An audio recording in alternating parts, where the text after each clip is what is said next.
ভুল জায়গায় সন্তানদের শাসন, মানে বিষয়টা একটু ক্লিয়ার করি আপনাকে, যে অনেক সময় আমরা আমাদের বাচ্চা কাচ্চাদের শাস্তি দেই বা একটু প্রহার বা মাইর দেই, হ্যাঁ, কিন্তু এটা আসলে আমরা শাস্তি দেওয়ার নেগেটিভ আমি যাচ্ছি না, আপনি একটু পরিমিতভাবে তার যেটা একদম শাস্তি না দিলেই নয় সেটা দিতে পারেন, কিন্তু আসলে শাস্তি দেওয়ার জায়গা কোথায় হবে এটা একটা বিষয়।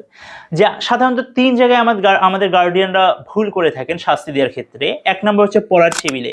যখন বাচ্চা কাচ্চা পড়ার টেবিলে যায় তখনই মা বা বাবা একদম ধরে মায় বা তাকে শাসন করেন। এখানে শাসন করা উচিত না, তাহলে নেক্সট টাইমে সেই পড়ার জায়গাটা তার জন্য একটা ভয়ঙ্কর জায়গা হবে, পড়ার টেবিল চেয়ার, সে ওখানে যেতে চাবে না। দুই নম্বর, ঘুমানোর বিছানা বা বিছানার ওপর। তাহলে দেখা যায় অনেক সময় বাচ্চারা ঘুমানোর যখন সময় হবে তখন আর ঘুমাতে যেতে চাবে না, একটা তার মাঝে ভয় কাজ করবে, ওয়াল্লাহ এটা তো একটা শাস্তি দেওয়ার জায়গা, শাস্তি প্রদানের জায়গা, দ্যাটস ওয়াই এটা করা যাবে না।